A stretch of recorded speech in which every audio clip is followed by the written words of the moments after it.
I think there's a sense of relief. The Cubs have indeed brought more than the manager to the table. They signed Shota Imanaga, and he is a left-handed pitcher. He's in town for his physical, and he's been here for a little bit, apparently. 30-year-old left-hander who will be introduced at the fan convention, which we were hoping someone would be there. Yes, I'm with you. Big stuff for the Cubs. They did something that was pretty big, and I think they got him on a good deal. My understanding is there was a team out there, at least one team, willing to more than double the guarantee appears to have gotten with the Cubs. I don't know whether he just likes deep dish pizza or Chicago-style dogs or Jed Hoyer. I'm not sure, but he wanted to be a Cub, obviously, and they got it done.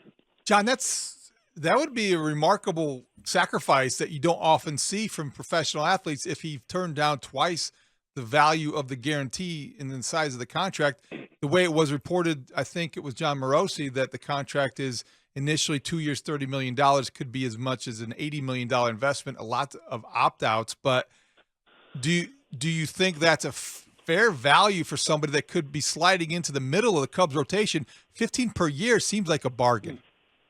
Yeah, he seems to be betting on himself. I mean, that's what it is. $80 million might be the value, and I believe that he could have gotten that guarantee somewhere else, but he thinks he can earn it with the Cubs, apparently, and good for him. You don't see too many guys doing that. You don't see too many guys going for $1 million less, much less 40, 50 million less. Wow. We will see when this all shakes out, but I think he was pretty close on that.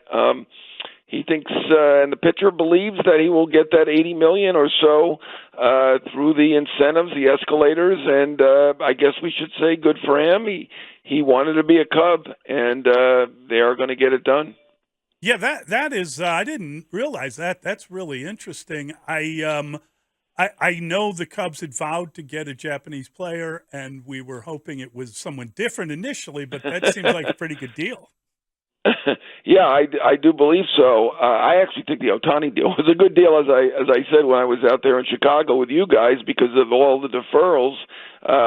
The Yamamoto deal, we'll see about that one. He's, $325 million for someone who's never pitched or played in the big leagues. That's a lot. But this does, on the surface, look like a good deal. But from the player's perspective, he believes in himself. He thinks he can get it done, and he will get that $80 million. That's his belief. So good for him, as I said, and good for the Cubs. And I doubt they're done because I do think they want to improve the offense.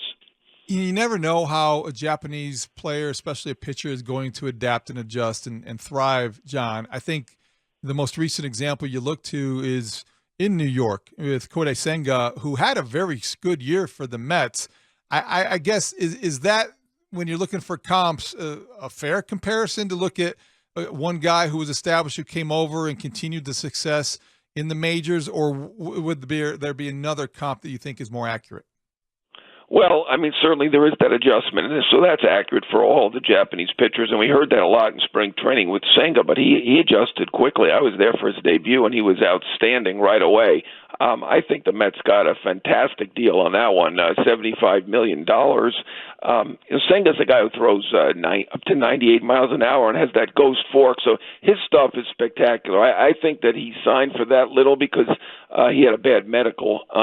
That seems to be the case there, and the Mets seem like they got a great deal on him. Imanaga is a different type of pitcher. It does feel like almost all the Japanese pitchers have been able to adjust. We talk about the different ball and all the different scheduling, and sometimes the teams adjust on the scheduling. Obviously, they don't adjust on the ball, but, I think Imanaga's a different type of pitcher. He's more of a crafty lefty. We saw him in the WBC. He did win that clinching game that is only remembered for Ohtani striking out Trout to nail it down for Japan in the WBC. But, I think he's a very good pitcher. To me, Senga's got great talent, and the Mets got an amazing bargain. I'm not sure he's going to be able to duplicate that, but, I mean, if you get a middle-of-rotation pitcher at $15 million a year, you're right about that. That is quite a good deal. And if he hits the escalators, that's still a good deal for the Cubs because it means he pitched very well. I'm just curious, John. You look at kind of some of the signings this year.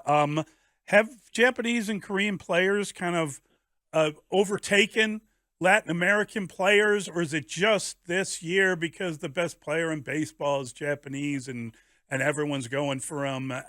Am I just overvaluing that sort of change in what happened this season versus, the kind of the number of players that have come from the Dominican and Cuba and organizations already filled with them?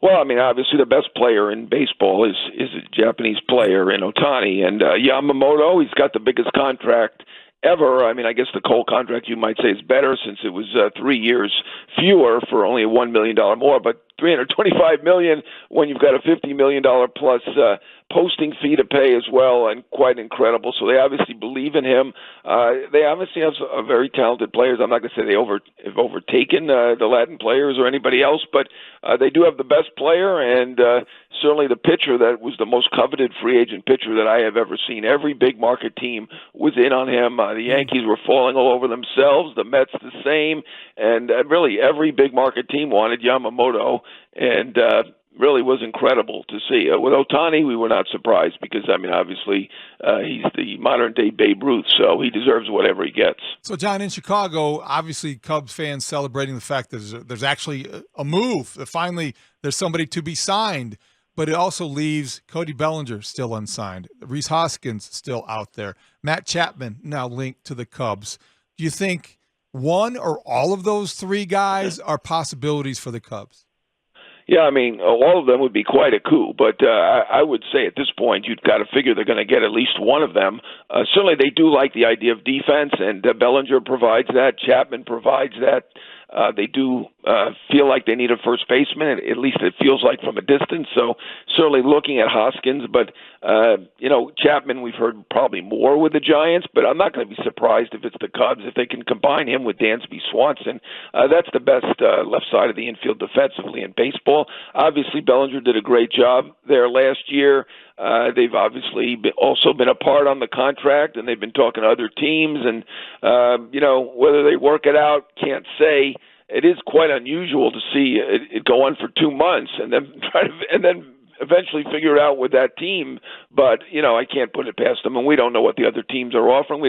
For that matter, we don't know what the Cubs are offering. But at this point, I can't say it's any slam dunk that they get Bellinger back. But certainly they're in on all three. I wouldn't be shocked if they got two of them. I would be shocked if they didn't get at least one of them.